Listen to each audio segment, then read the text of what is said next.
I have some pretty vivid memories of walking into my kindergarten class and speaking no English. So it was really kind of, swim or sink.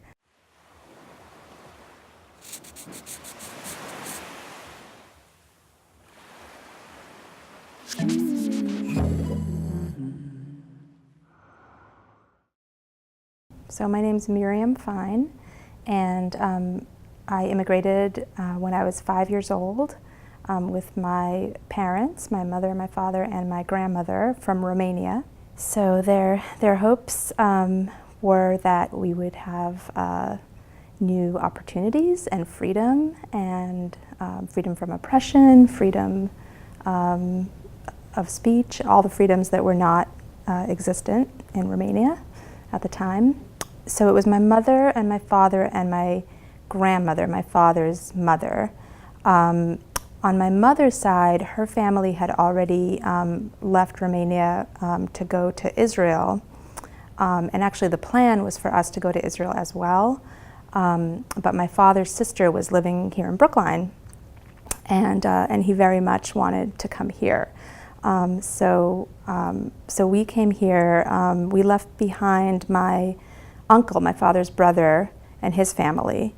But a lot of our family on both sides had already left Romania, because that was, we're Jewish, and that was kind of the plan, if at all possible, for anybody who was Jewish at the time, more or less. And let's see, and then about 3 years later or 4 years later, my father's brother and his wife and son, so my first cousin, came here as well. And they came straight to Brookline, stayed in Brookline. But we lived in Brighton and then ended up moving out to Framingham. And then that was it. So then we didn't really have anybody left in Romania, any family. So, there wasn't that connection to Romania was really kind of severed in many ways. It's like a new life, in many ways. So that's my parents' wedding in Romania.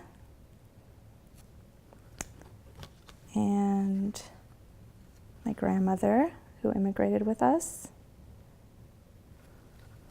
And that's me, not too long before we left, looking a little bit grumpy.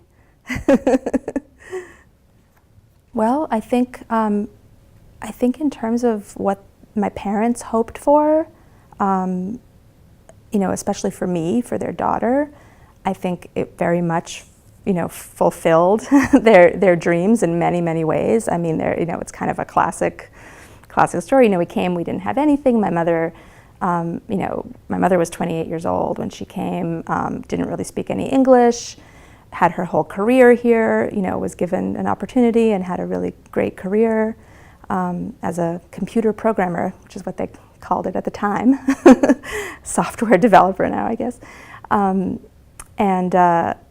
we moved out to the suburbs and, had the house with the lawn and all of that kind of, typical American life.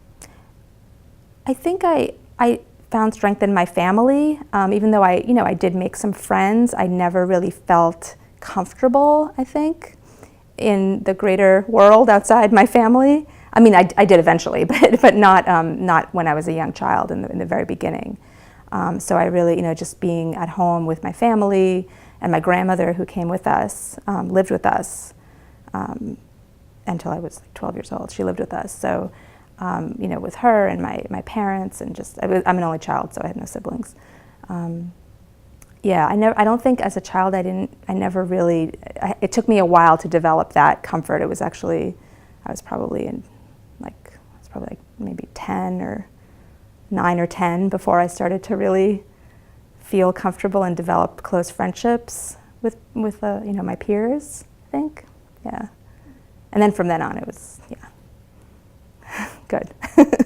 Yeah, when I think about it, I think it's definitely having that experience, seeing my parents go through that, and now as an adult looking back, I mean, I felt it at the time, but now as an adult looking back and seeing, you know, what they, the risks they were willing to take, you know, the bravery that it took to, even though, you know, they wanted to, you know, they wanted to leave their country. They were not happy in their country, but to start all over again, you know, with a child is just, it's inspiring to me as an adult now, really inspiring to think about what people do, and it's given me a lot of just empathy for, you know, anybody who's in that situation,